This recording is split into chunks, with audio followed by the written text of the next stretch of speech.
السلام عليكم.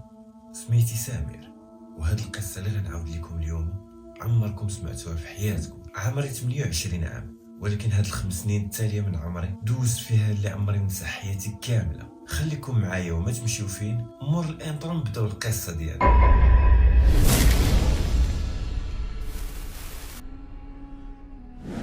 نبداو القصه بالوالد ديالي الله يرحمه، اللي كان فقيه كبير وكانت السمعه ديالو معروفه بين الناس، وكان كيعالج جميع انواع السحر، وكانت عنده كفاءه كبيره وبشهاده الناس اللي كانوا كيقصدوه من جميع انحاء العالم. وانا بصفتي الابن ديالو كان عندي فضول كبير باش نعرف كي كيدير داكشي. وفاش وصلت للعمر ديال 15 سنه وليت مولوع بداكشي ديال الوالد، اي حاجه متعلقه بالرقيه، الجن والصرع. الوالد كان كيعاود لنا بعض المرات على القصص ديالو مع الجن، وعاود لينا على واحد المره وقع فيها في خطر كبير لولا اللطف ديال الله لا كان مشى فيها. وانا كنكبر والفضول ديالي كيتزاد لهذا المجال عام ورا عام، حتى وصلت ل 23 سنه. تما ترجيتو باش نبقى نمشي معاه الجلسات ديال الرقيه، ومن بعد مده واخيرا وافق. كانت واحد السيده متوسط العمر ديالها 30 سنه تقريبا، وكانت كتعاني من المس، او لا هادشي اللي كان كيحسب لينا في الاول، ولكن من بعد عرفنا بلي كتعاني من شي حاجه كثار من هادشي. في اول ساعه الوالد بدا كيقرا عليها، تما ولات كتوقع شي حاجات غريبه، مثلا كاع الاتات ديال الدار كيتهز حتى للسما ويتخبط. ولينا كنسمعوا اصوات غريبه وصوت غليظ كيهدد الوالد وكيقول له غادي يقتلوا هاد السيده. بقى الوالد تقريبا كيقرا واحد 4 ديال الساعات. في هاد الفتره قدر يتكلم مع جوج من الجن اللي كانوا ساكنين ديك السيده ومربوطين فيها عن طريق السحر. والصدمه هو ان عمتها اللي دايره ليها هذا السحر، واللي قدرت تربط به 15 جن بهذه السيده. وهذا كان من اخطر انواع السحر الاسود، واللي كان مدفون مع ميت في مقبره مهجوره. لا حول ولا قوه الا بالله.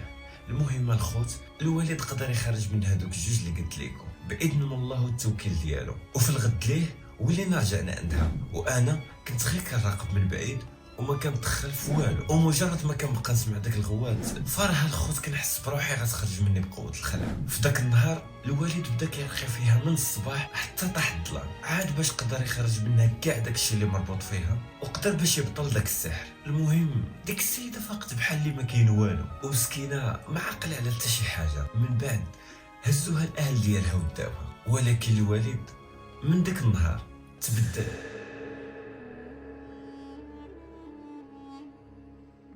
ولا خايف وما بقاش الوالد اللي كنعرفوه. ومن بعد هاد النهار بشي سيمانه عيط ليا الوالد في بيته وقال لي ريح سمير بغيت ندوي معاك. وقال لي بالحرف سمير انت الكبير في ولادي، وهاد الوصيه اللي غنوصيك هي تهلا في خوتك وفي الام ديالك. وانا نقول ليه ياك لاباس الوالد. قال لي الدنيا والزمان هذا ولدي، وما عالم باللي جاي غير الله سبحانه وتعالى. المهم ديها في خوتك وفي الام ديالك كما قلت لك، وحاول ديما تكون محصن راسك. يلا بغيت ندوي معاه وهو يقاطعني ويقول لي صافي دابا بغيت نبقى بوحدي. وللاسف الخوت هذيك اخر مره كنت شفت فيها الوالد، بحيث من داك النهار منعنا باش ندخلوا لعندو للبيت. كانت الوالده الوحيده اللي كتدخل لعنده، وغير الا بغات تدي ليه الماكله بحال شي واحد معتكف. والا جيتي تشوف راه معتكف نيت.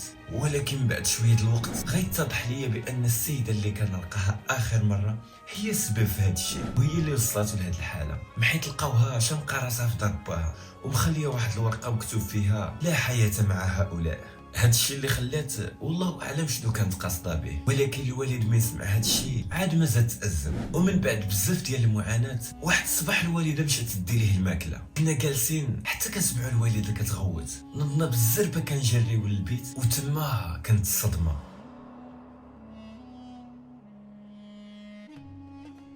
لقينا الوالد مجبد واللون ديال الجلد ديالو الزرق بمعنى الكلمه، والوالده كطيح حداه وجالسه كتغوت. جا الطبيب ومن بعد ما دار الفحص ديالو قال لنا البركه في راسكم.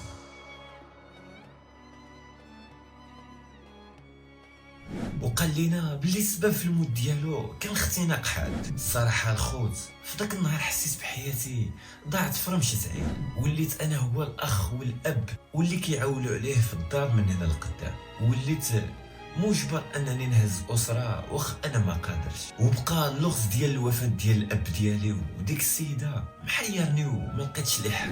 اما الوالده فكانت الحاجه الوحيده اللي كديرها مسكينه هي كتبقى جالسه في بيتها كتبكي وكتقول غصبوك في حياتك، غصبوك.